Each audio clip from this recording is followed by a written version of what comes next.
Little quick follow-up to the Happy Bonus Sunday video. Thank you, Mark G.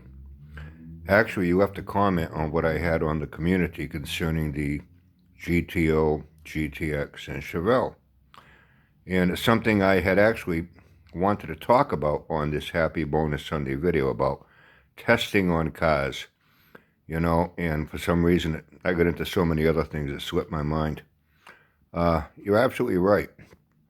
Besides fudging on horsepower numbers, overrating, underrating, and marketing strategies, a lot of cars went out for testing that were not quite what you were buying from a dealer. You pointed it out, and I'm a big Pontiac guy, and I've known about this for I don't know how many years.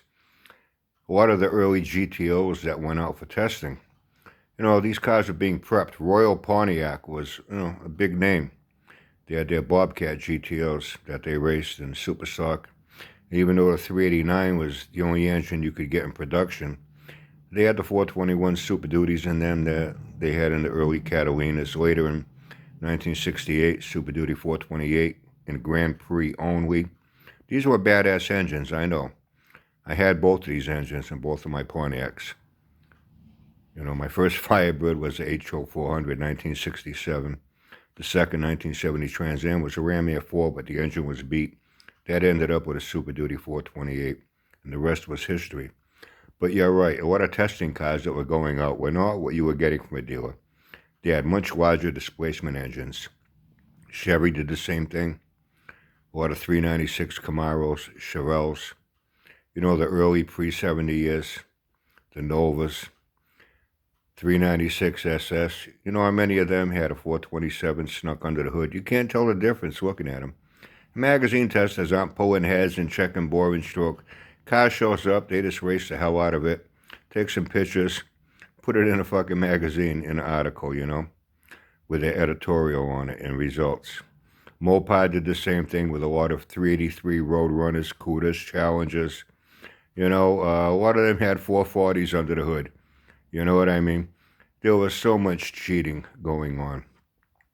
I know Ford did the same thing with the Mach 1s, and people don't realize the Mach 1, they think of 428 Cobra Jet, Super Cobra Jet. You could get those things with a base 302 two-barrel. 351 Cleveland turned out to be a pretty, I don't want to say popular, but there were a lot of them, people buying them. The 390 engine, for some reason, wasn't a very popular engine in the Mach 1, although it was a very good engine. It was much better than the 351 Cleveland, a little less than the 428 Cobra Jet. It was very affordable, but for some reason it wasn't very popular. The 428 Cobra Jets that went out, they went out. I heard this right from people at Tasca, themselves. He was asked early on, send cars out for testing. They took him up to New England Dragway, closest place. Ran a spread on it. Some 351 Clevelands were going out with 390s under the hood. Very common. Cars were being lightened up. Besides bigger displacement engines, they were being cammed. They had a severe, gear swap in those things, putting, full-out quarter-mile gears in those things that, you'd always get that one rare magazine here or there. Oh, look, I ran a 13.5, but another magazine's got it at a 14.6. Because one magazine got a legit car, another one got a highly altered, transformed car. Just simply to get a real good number to put out to the public. But people were never going to buy a car from a dealer that was going to perform like that. They were lightened up, aluminum bumpers, aluminum body panels, aluminum hoods, aluminum trunk lids. Even the sound insulation was being taken out of them. A lot of preparation went into cars before they were sent out to a magazine for testing.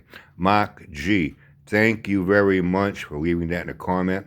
I had actually intended on talking about this the most in that video, and then I got sidetracked in other areas, as I tend to do at times. Wow, I got 4 likes, 27 views. I don't want to brag, but that's why I'm Uncle Brian, and they're not.